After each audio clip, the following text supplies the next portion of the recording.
ঢালিউডের জনপ্রিয় চিত্রনায়িকা পরীমনি যেন নিজের জন্মদিনকে পরিণত করেছেন এক রূপকথার উৎসবে। ক্যালেন্ডারের হিসাব অনুযায়ী তার জন্মদিন ছিল 24 অক্টোবর, কিন্তু সময়ের পাতায় যেন সেই দিনটি থেমে নেই। সবশেষ 30 অক্টোবরও পালিত হলো তার দীর্ঘায়িত জন্মদিন উৎসব।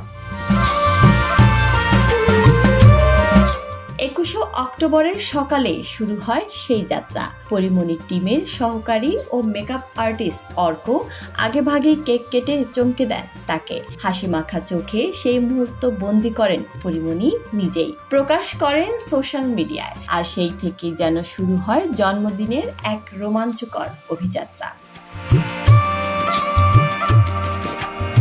23 অক্টোবর ব্যাকপ্যাক কাঁধে করে মালয়েশিয়ার পথে রওনা দেন তিনি। 24 অক্টোবর লংকি আইল্যান্ডের নীলাভা আলো ছায়ায় সমুদ্রের গর্জন আর সহকর্মীদের হাসির ফোয়ারায় কেটে যায় সেই বিশেষ দিন। কেকের সামনে দাঁড়িয়ে পরীমনি লেখেন, এ জীবন শুধু বেঁচে থাকার চেয়ে বাঁচা জীবন উদযাপন করাই শ্রেয়।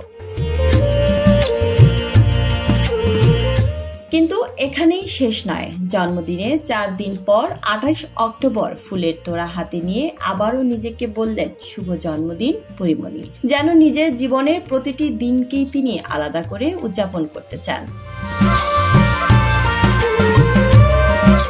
সবশেষ 30 অক্টোবর মালয়েশিয়ার এক বিলাসবহুল রেস্তোরাঁ থেকে পোস্ট করা একটি ভিডিওতে দেখা যায় তাকে গায়ে রঙের ফ্লোরাল গাউনে সেজে একাধিক কেকের সামনে দাঁড়িয়ে নিজেকে আবারও শুভেচ্ছা জানাচ্ছেন হাসি মুখে।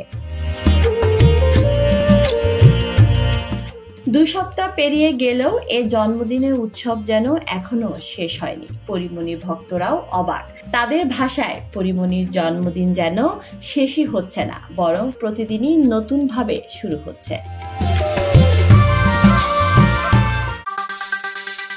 দৈনিক নবদৃষ্টি, জাগো বাংলাদেশ নতুন রূপে।